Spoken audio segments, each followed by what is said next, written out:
Up, new business. City of San Jose anti-graffiti presentation. Olympia Williams is here with us to inform and discuss this about the annual litter and graffiti progress and receive our feedback. A couple comments, especially for our newer commissioners. The folks who come and welcome, thank you so much for taking your evening here with us. I know there are other places you could be. Are always available to answer questions offline. So there are comments in more detail that we may wish. Look to see where you think the questions can provide value for the body or knowledge for the city, and then see where you can take things offline as speedily as possible. With that, thank you very much for joining us. Please proceed. Good evening, everyone. My name is Mario Maciel. I'm a division manager with the Department of Parks, Recreation, and Neighborhood Services. And with me tonight is Olympia Williams, our community service supervisor over the anti-litter and anti-graffiti program. Tonight we hope to provide you with our annual update that we've been providing on a roadshow to the Neighborhood Services and Employment Committee of Council. We'll be going before the PISFIS Council, and then ultimately, after you all, going to full council with our annual report for litter and graffiti. So if I may, Sabrina, could we go to the next slide, please? Sure. Hold on. Technology. Thinking about it. All right. All right, guys. Today, I want to focus on 6 highlights, if I may, for this particular period. The top 3 being about anti-litter and the bottom 3 being about graffiti.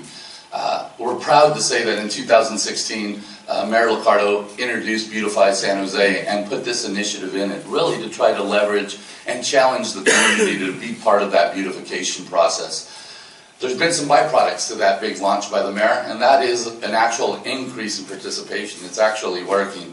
We had a 200% increase in volunteer hours from our community, which really taxed. The programs are budgeted and staffed to certain levels, and the mayor went and challenged the community, and they reciprocated, and now we got to get ready for this influx of work. So 200% increase in volunteer hours, which ended up in a 90% increase in the amount of trash and litter bags we collected, and we'll get into those quantifiables when Olympia actually steps up.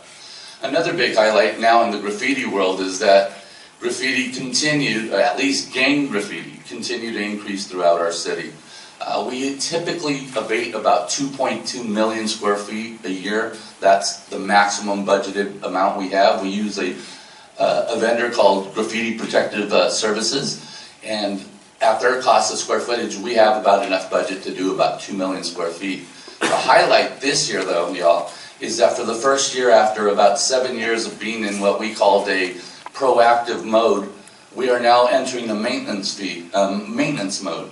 What I mean by that is when the vendor first came into our city, if there were a 1-foot graffiti tag on a sound wall, they had to color match the entire wall, which meant that a 1-foot graffiti mark could take about 100 square feet of paint to color match that. Well, now that we're in maintenance mode, we're able to come back to that same wall. It's all color matched across the city. We're now able just to abate that 1 square foot, but it doesn't look like we left a secondary blotch, because many municipalities will come in with a purple or a pink and just create another secondary blotch. So I'm glad to let you know that for the first time, I think we ended up at about 1.9 million after 5 or 6 years of continuous increase of about 200,000 square feet a year. And lastly, anti-graffiti has transitioned its mobile app. It used to be San Jose Clean for any of you that used it. I thought it was a tremendous app, right? You take the picture, we abate it, and then we send you a picture of the actual graffiti before and after it was abated, and then you filled out a great survey. Well, we've moved to another great app that the city is using. They want to centralize all technology, and so now we're under what's called My San Jose. And I hope you guys have deleted the San Jose Clean app and have started to download this and use it, because we have over 30,000 app users out there, and that's tremendous to know that we have 30,000 sets of eyes and ears telling us where this graffiti is, because you can go out and hunt it, but you spend your time looking for it. And when we're actually cued with a picture that's geo-mapped with technology, our technicians are able to get there efficiently, effectively, and with good time. Sabrina, if I may. Some of the ongoing trends is that, unfortunately, 1.9 million still continues to go along with this first trend, that we abate about 2 million square feet, y'all. And that is only within City of San Jose jurisdictions. Many of the complaints that my great colleague Olympia deals with are our freeways, our Caltrains and Caltran bridges, our VTA sound walls. Unfortunately, those are outside of the city jurisdiction, which, believe me, no one cares. When a resident calls, they want the graffiti taken down. Unfortunately, there are those jurisdictional restrictions that we must adhere to, but about 2 million square feet. The other major trend is that the anti-litter program continues to receive a substantial number of complaints, also about litter, but on our freeways and along those city streets feeding our freeways. Again, jurisdictional barriers between our timelines to clean and what Caltrans in the county, and you can see that automatic distinction. In graffiti world, we abate gang graffiti in 24 hours, other non-gang related graffiti in 72 hours. When you ask the county what their timelines are, they could be months. To a resident, that is extremely frustrating, no doubt. And then lastly, I want you to know that there continues to be an increase in graffiti, not so much in our public right-of-ways, but located on private properties. And that kicks in code enforcement and a whole other process. But as we see that our public right-of-ways are getting cleaned up, in large part to Olympia, her team, and that great vendor we're using, the private residencies and the private businesses now stand out like a sore thumb. Because we need to go through a much more lengthier process with them. Code enforcement is involved, and sometimes it takes 60, 90 days to move on a private resident or a private business, as opposed to public right-of-way where we come in, we have the right to do it, and we abate it within hours, etc. So with that, ladies and gentlemen, I'd like to pass it over to Olympia to really talk about the updates of the two programs. Thank you. Next slide. So we're going to start off with our anti-litter program updates. First of all, the anti-litter program is 100% volunteer driven. So we have 2.0 staff members for a city of over 1 million residents. So we highly depend on our volunteers to support us in this program. What the program does is it seeks to educate the public on the impact of litter in our neighborhoods, in our community, in our creeks, our right-of-ways, really getting the community to become more civic-minded and think about taking pride in their neighborhoods in our city to address this. The program over the past year, we increased our outreach to schools, neighborhoods, business associations, service groups to get that increase in volunteerism. We collaborate with the illegal dumping program. Usually where you find litter and trash, you also find illegally dumped items such as a couch, mattress, other large bulky items. We really work closely with them and we try to take care of the litter, and they come in and support us to take care of those larger items. The staff attended over 60 resource fairs and supported over 100 different neighborhood cleanups last year. And the Beautify San Jose initiative really led to a substantial increase in resident volunteerism in the program. Next slide, please. As you can see here, if we just look at total litter bags collected, Mario alluded to this kind of in the early slides. In 2015-2016, we collected over 10,000 bags of litter. 2016-2017, over 20,000 bags of litter. If you look at our total group volunteers, we had over 5,000 people in 2015-2016, but during the 2016-2017 year, we really focused our efforts on getting residents and individuals more connected to groups, because we found that if they came and volunteered one time with the group, whether it was a neighborhood association, a school, or another organization, they were more likely to come back. That led to that substantial increase of over 13,000 people continuing to volunteer to address litter. And then just the total number of volunteer hours. We went from 15,000 hours in 2015-2016 to almost tripling that in 2016-2017 with over 47,000 volunteer hours. Next slide, please. In terms of our anti-graffiti program, we continue to abate nearly 2 million square feet of graffiti. The program abated over 600,000 square feet of graffiti that was just gang-related. So you know our goal is to address all gang-related and offensive graffiti within 24 hours and all other graffiti within 72 hours of it being reported. 85% of all graffiti reports that come in are reported via mobile applications. Please note that we get over 40,000 work orders a year that the public is requesting. There continues to be an increase in graffiti located on private property, and this is businesses and residential property. This does not include graffiti located on Union Pacific Railroad, VTA, county property, Caltrans, Caltrain, and all the other large organizations such as PG&E, AT&T. That's a separate amount of graffiti. But just in terms of residential and businesses, we made over 1,700 visits to homes and businesses just to contact owners to work with them to get that graffiti down. There continues to be more prolific tagging on sidewalks, in our parks, along sound walls, and street signs. You'll oftentimes see someone come in on a trail and like every 5 to 7 feet will put a black X, and they'll do that a mile down, so you have to kind of go in and clean that up. They'll do that on the sidewalk, on the fence, oftentimes on the trees, especially when you get in parks. But the one thing that we are happy to report is in 2016-2017, as Mario alluded to, our maintenance mode finally kicked in, and we had a slight decline, a little over 6% in graffiti abated. Next slide, please. So you can see this kind of trajectory as we continue to increase every year. And then for the first time in 2016-2017, we were able to decrease slightly. And we're thinking is that twofold. Number one, our maintenance model kicked in. Well, now we're just removing the graffiti because we've color matched everything. And second is we really made sure that we were no longer taking care of BTA benches, taking care of other county property, taking care of Caltrans property or Caltrade. We made sure to work really closely with them to kind of farm out that graffiti to them so they can come and abate it and utilize those resources instead of city resources to address that. The next slide, please. So, in a nutshell, this is our last slide, but I did want to talk about some of the challenges and opportunities. Obviously, one of our biggest ones is that the anti-litter program continues to see an increased demand for service.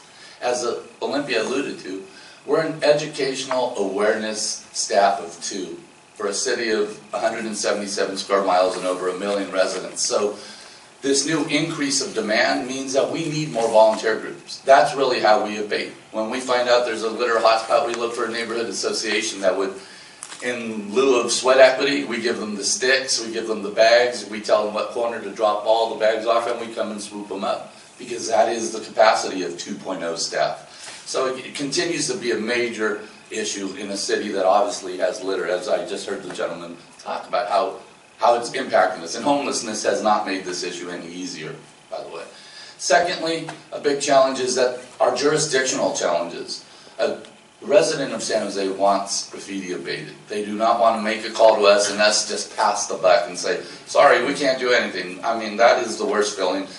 I'm not only a city employee, I'm a resident of a municipality, and I know when I call my city, I would just want them to take care of it, not to give me the reasons they can't.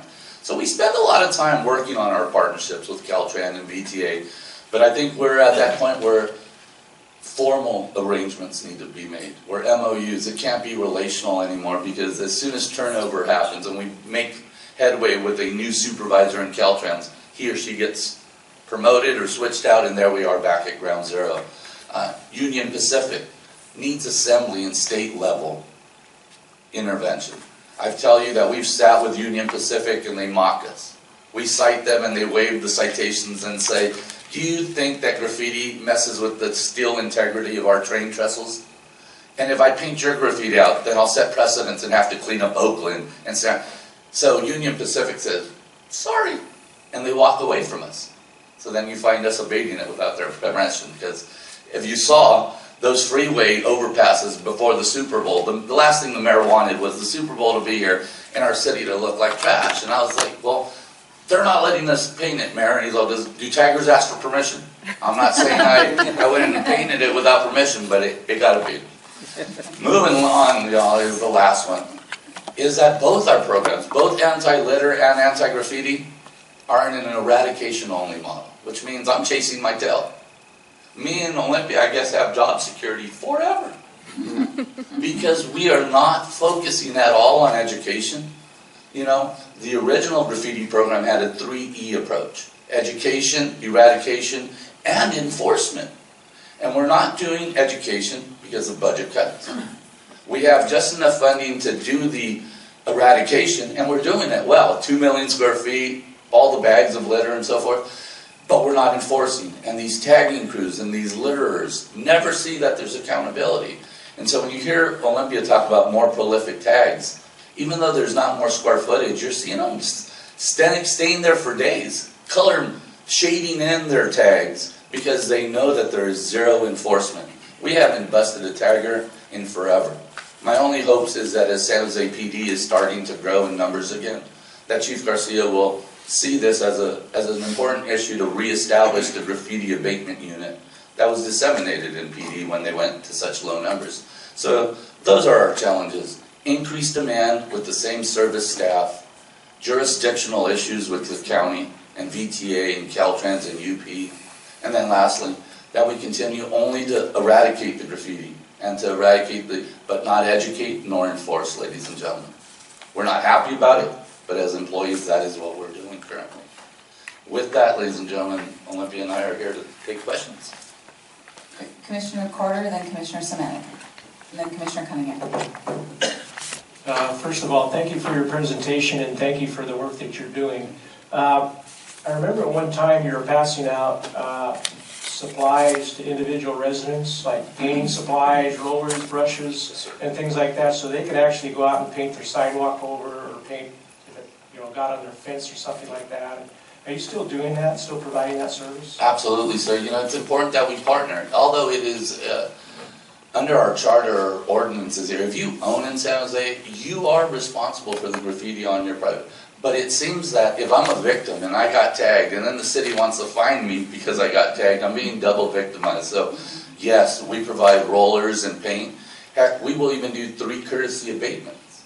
If I can't get a hold and it's on private property, we'll still abate it once, maybe twice, but then there are those residents that will just defer to have us abate it. And it is not good use of city funds. So after the 3rd time, we will abate it, but we'll start putting liens on property taxes and things of that nature because the program needs its funding, but we do give it out to them, sir. Thank you. Commissioner Semanek. Yeah, that kind of answered my question, because I know a lot of residents that are tagged, they find it unorthodox that they're responsible for cleaning it up. Yeah. So that kind of answered my question. Also, citations by San Jose PD. Is it like speeding that they have to witness the tagging before they'll do a citation? Yeah, and that's extremely difficult. These taggers are anything but stagnant, and they're not just doing it out at the peak hours of the day. So, and as we know, enforcement wasn't really a priority when it came to this rule. And then my last comment is, I think communication is key, at least with the residents I deal with in District 4. The more information we can have, we can disseminate. Definitely. Thank you. Commissioner Cunningham. Yes, thank you. Couple of questions. One was on the railroad issue. Have you ever looked at taking the strategy where you do the cover-up or the abatement and then build the railroads for that? Yeah, that's what the city attorneys are finally leaning towards, and I think that's where we're going to head, sir. If we keep waiting for them, we may wait, exaggerated time periods. I think what we're going to need to do, the same as we're moving with private residencies, is after some point in time, we're going to abate it, and then we're going to bill you for it. When I was in LA, City of LA cited the railroads for blocking traffic during rush hour, and it stood up in court, and they got relief from the railroads that they couldn't do that during rush hour. So there are precedents pursuing that. The other thing is, why do you think there's an increase in the residential and business tagging? Why do you think there's an increase there?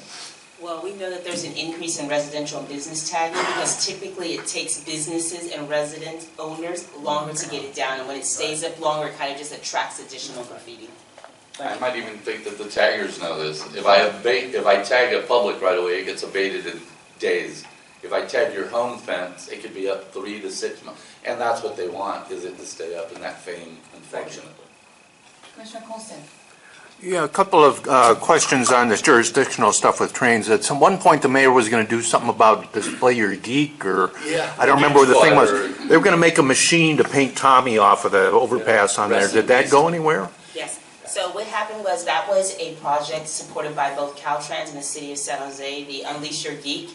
They did, the person won the award. They did develop a drone. You probably saw it on the news. They developed a drone. But that drone is not like city or state property. So they're still trying to work out. They funded to make a prototype, but the city and state are still trying to work out like who owns that and who will have access to it. So it's still in the process. Do you see it coming out the other end of the process, or is this just going to vanish? We're like this. Yeah. We really Okay. You think it might, though? I think it might. I think it's a product that a lot of municipalities throughout the United States would be very interested in, especially for those overpasses and bridges and things on the second floor, second, third stories. Yeah. I can tell you that abating those bridges, and Olympia and I have been out there literally till 6 in the morning because we can't abate them without Caltrans, CHP, flaggers, shutting down lanes, and maybe even damaging some cars along the way because we're spraying, and that spray mist is coming down, and It's a real tough call to do it, and I think a drone that could get up there possibly in a quicker speed than shutting down freeways.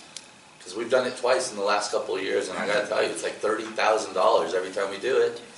And last time we did it, I think we finished at 6 in the morning, and Olympia saw 6 teenagers on the next bridge over. I go, gosh, why do I feel like they're waiting for us to leave? By 9 a.m., they had been arrested for felony levels. They had, as soon as we left, come onto the bridge and tagged it. Within hours of an expenditure, $30,000.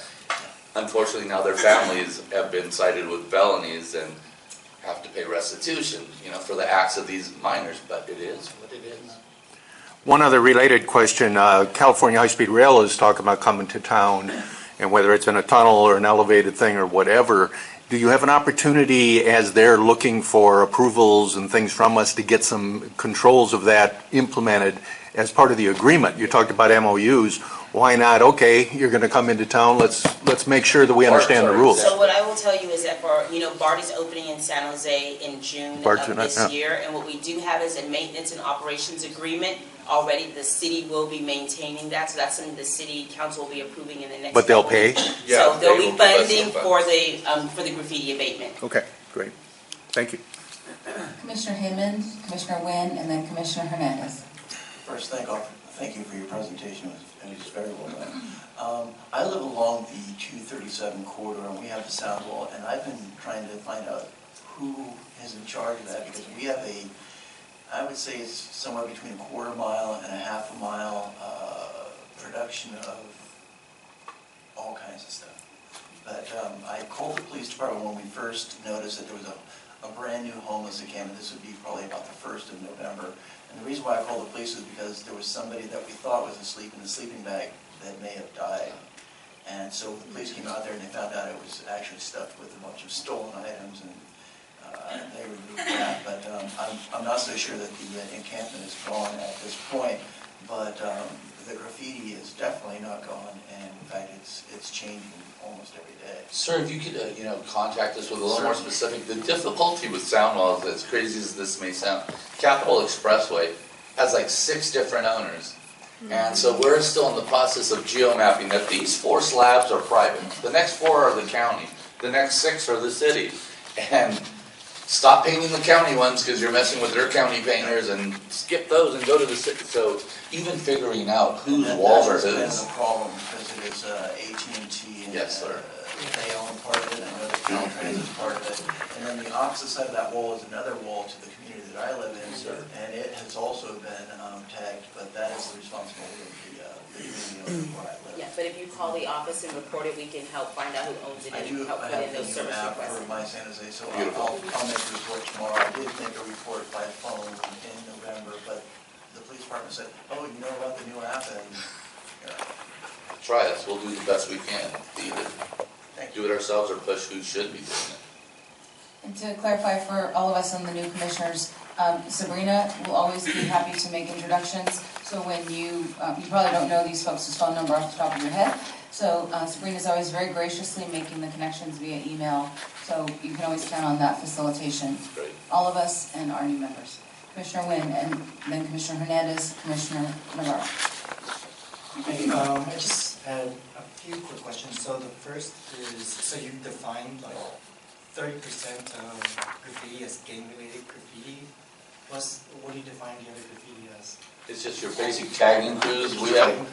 So we have tagging crews, and a tagging crew is a culmination of young men and women who take up acronyms. You'll see JBF, TSU, quite a bit out there. I'd rather not tell you what those acronyms stand for. They're nothing too positive, really. But that's the typical. The guy that puts up Joker, the guy that puts up just a moniker.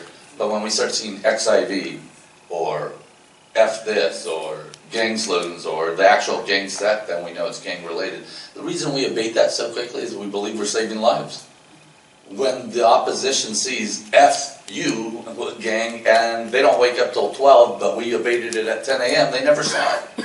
So the animosities in the back and forth, and I think those graffitis that elicit violence or are just offensive, we've had female genitalia, male genitalia, that stuff can't stay up, not even the 24 hours if we can help it. Okay, and you said before you had a three-pronged process Yes, sir. for that, and you said you're gonna hopefully, with the increase in police hiring, you may be able to add the third part. But what about the first part? So at what point do you think, is that like just additional funding that's required? Absolutely. It's as simple as that. If we had the funding, there'd be no way we would just be doing eradication. And on the enforcement side, let me clarify that I'm ready to beg for help. The chief is not committed. There are no set dates of when he will reestablish his graffiti enforcement unit. What I'm saying is it existed when we were at full capacity of about 1,200 officers. And now I'm seeing this trend back closer to 1,000. So I think it's time to re-engage the chief to bring back those things that he was forced to take away. But now maybe we're ready to bring them back. And for the litter portion, so do you have a solution for reducing the amount of litter prior? So I'm just thinking off the top of my head. So I know there's studies of where there's like an increased pockets of like homelessness, or you look at like increased areas of litter and you find correlations to those particular, why that is. Do you look at those types of? You know, interestingly enough, Commissioner, each one of our litter hotspots is a gang hotspot, which is also connected to probably some issues of homelessness. You're very much connected there. But again, our strategy for preventing the litter has to be more of an educational approach. And unfortunately, until the funding is there, we won't be able to hire those community activity workers that could even start at the elementary. We used to use puppeteers and would go into elementary school to build that culture that littering is for dorks. Cool people don't litter. And getting that campaign going but we don't do that any longer. So until we get to the point where council and the mayor appropriate those types of funds, we will continue to abate and collect the litter through awareness and using community groups. But we're short-handed. We need more resources. Commissioner Hernandez, then Commissioner Brown. I'll be brief just to respect the time. So thank you. I can see the difference in my neighborhood when I'm walking around from all the occasions in which we were able to get together as neighbors and clean up. And, my important question to you is, what can this commission do to help you get more resources? Well, I feel like I'm setting you guys up to go ask my council. But yeah, it really does come down to that. I mean, you all live in, you residents, you guys are the neighborhood commission. I think hearing it from me and staff, it's like, oh yeah, Mario, you just want to make your job easier. You want more staff and more resources. I think it carries a lot more weight when our council and our elected officials hear it from you all. But that it be backed up with data. You know, we're not just asking for more resources and we're still at the same levels. We're able to show the increases, which I think merit increased resources so that we can keep up. Because what ultimately is going to happen is we're going to get a backlog. And then we're not going to hit those 24-hour and 72-hour benchmarks because we're overburdened. But at this point, we're still holding on like cats on a tree, but barely. Commissioner Navarro. So I also want to thank you for all your work that you've been doing. I know that I've used your services, reported it, and you guys have had a huge, a big turnaround. So I do appreciate that, especially when it has to do with a gang, because I know that it does prevent more tagging along the areas and also prevents and discourages them from continuing to do it again. That said, if you guys are still giving away items for residents to clean up their tagged up homes for the residents, if there's an area that technically doesn't belong to the city or whatever, is there an option where you guys would give the paintbrushes and the paint and then they can, you know, untag a tagged area or make it beautify it? And all I can say is once I give you the paint, what you do with it at that point, I mean, if what you're so saying that is an option. Oh, not for me, it's not. When I give you the paint, it's for you to use in our city, but what you do with it, again, creativity. Yeah. So, and another question also is, you mentioned hotspots. Yes. Is there a possibility that we can get a list per district so we know what our hotspots are? And then possibly if there's particular organizations that might want to adopt those hotspots, that where we can come up with a solution through our nonprofit agencies or groups or volunteers or in the area where we live, where if they know that's a hot spot, they can always go back to that area and make sure it's cleaned up, especially if it's triggered around an area where there's youth or crime.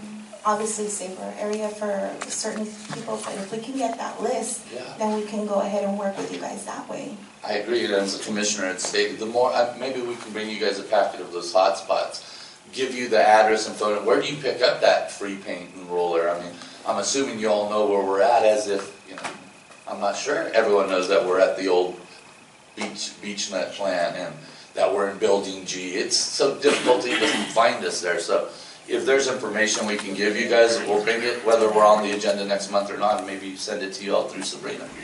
And you guys can be our ambassadors. All right. Thank you. Any other comments or questions? Great, Mario and Olympia, thank you very, oh, sorry, one more comment. Commissioner Fleming. Thank you.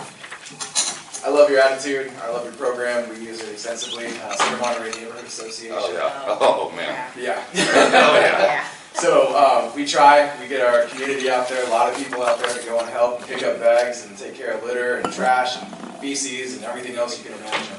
One of the problems we have run into is once we have bags, you know, for example, one time we had about 25 bags, large bags that were full, and we left them to get picked up, and they sat there. And they sat there, and then somebody went through it, and then the trash that we picked up ended up all over the street. So the bags got picked up, but then the trash didn't go with the bags. They still stayed right in front of the park. So that's happened a couple times. No, again, I've heard that anomaly. I wish I could say, that can't be true, we're 100% solved. No, sir.